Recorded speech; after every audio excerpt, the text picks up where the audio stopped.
Nama saya Puan Aweng Anak Kuasin ataupun kami lebih dikenali sebagai Puan Awin atau kami lebih dikenali sebagai Ratu Lada.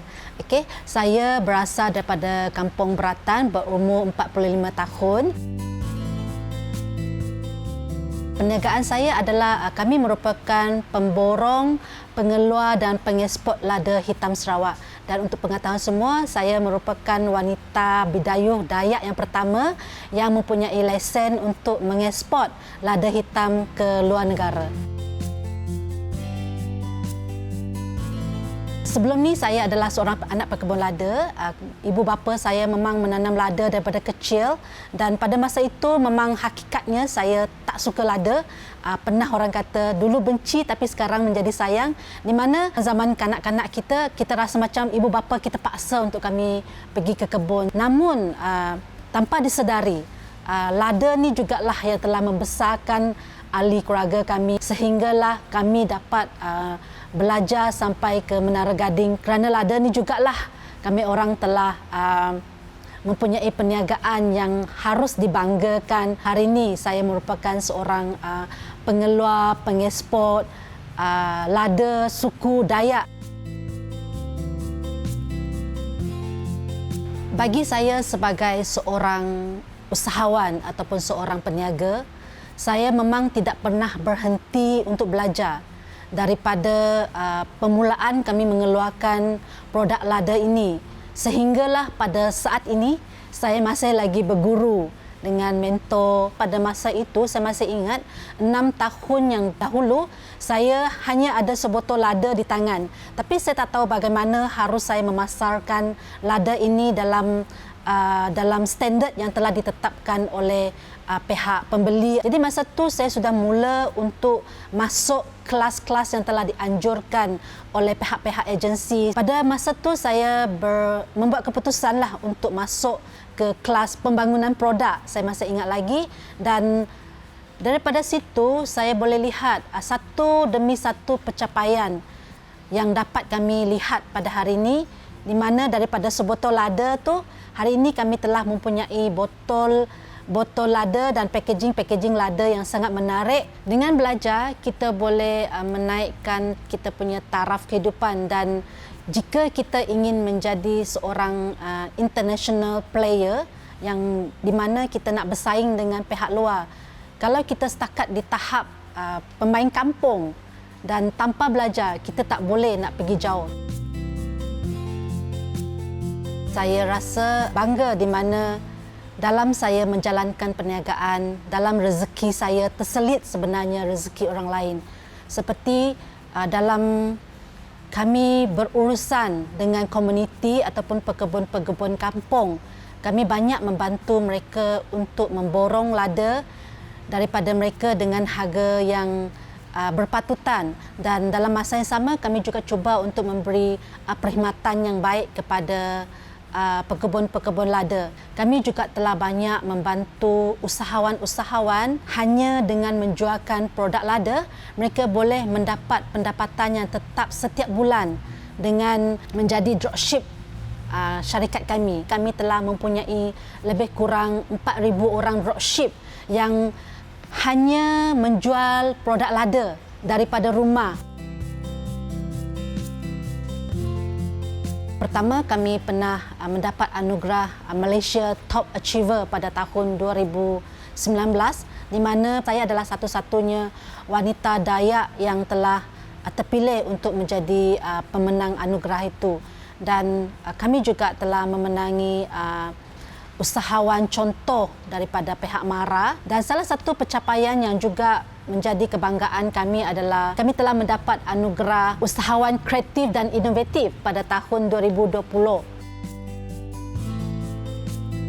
Bagi diri saya secara peribadi, saya rasa sangat bangga dan bahagia apabila dengan pencapaian-pencapaian yang saya capai dalam kehidupan saya boleh membahagiakan ibu bapa saya, terutamanya bapa saya yang baru lepas meninggal. Pada ketika dulu, dia pernah bagi tahu saya nak kamu pasarkan lada kita ni bukan setakat biasa-biasa tapi mempunyai satu pencapaian yang tinggi. Dan Ibu saya juga sama sebagai seorang orang kampung, sebagai orang yang susah. Bagi saya, itulah antara kebahagiaan yang boleh saya berikan kepada mendiang bapa saya. Dan pada hari ini, memang saya sangat rapat dengan ibu saya. Setiap kali saya mendapat award, dialah orang yang paling gembira. Dia juga telah sedaya upaya untuk menasihatkan saya bahawa kamu harus membawa identiti kamu sebagai seorang bidayuh untuk mendapat award yang akan kami dapat pada esok harinya, iaitu anugerah daripada Kementerian Agro Komoditi. So, saya dapat rasakan ibu dan bapa saya sangat bangga dengan pencapaian yang saya capai pada hari ini. Dalam menjalankan perniagaan, memang terlalu banyak cabaran yang harus kita hadapi.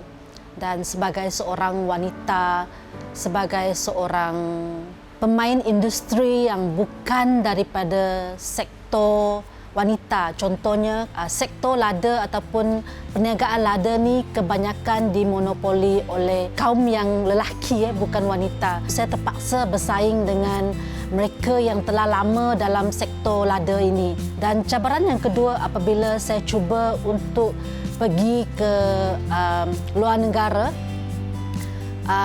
semua orang tahu bahawa lada Sarawak adalah di antara lada yang terbaik dunia, terutamanya lada putih Sarawak. Namun kita terpaksa menerima hakikat bahawa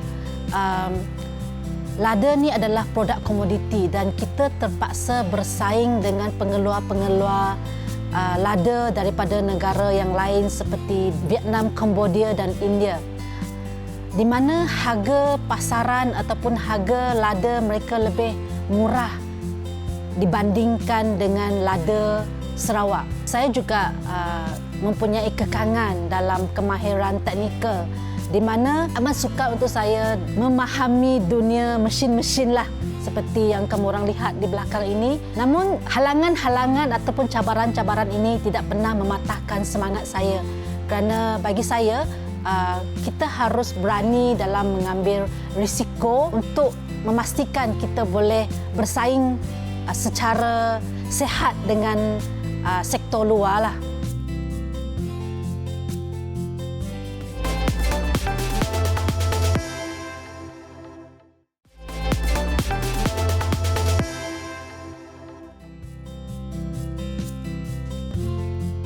Hai, kami akan ngembak kita orang jalan-jalan di kilang baru kami orang. Okey, jom. So, selepas lada yang diterima daripada pemborong ataupun pekebun, lada itu masih lagi dalam kategori pemprosesan peringkat kebun. Dan di sini kita akan melalui satu lagi proses, iaitu peringkat pemprosesan kilang, di mana lada yang akan kita dapat daripada pekebun itu akan diproses di mesin ini.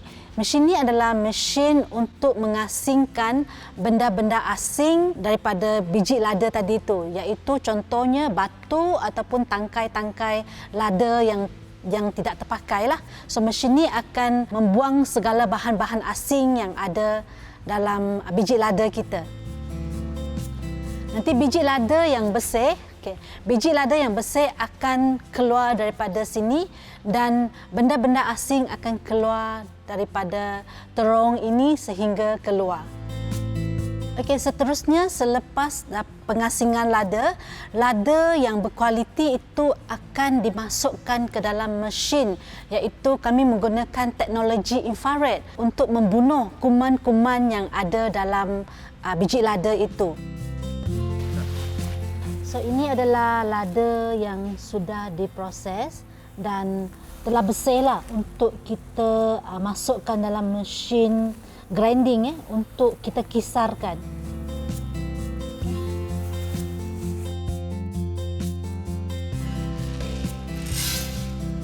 Lada yang dah bersih tadi akan dikisar di dalam mesin ini. Ini adalah mesin yang paling biasalah. Pada masa akan datang, kita akan ada mesin yang lebih besar lah yang tu. yang boleh mengeluarkan lebih banyak sebok lada dalam sehari.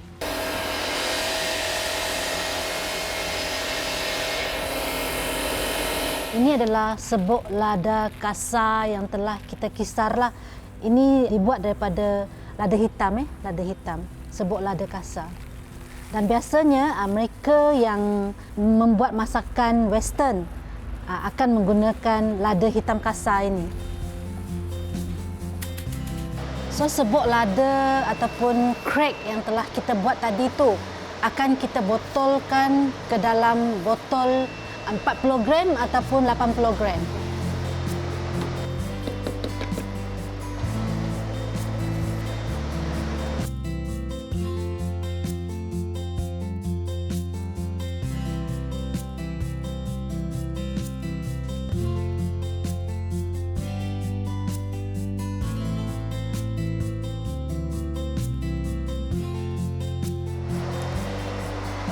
Selepas kita sealkan lada ni, kita akan tampal stiker ke atas dia.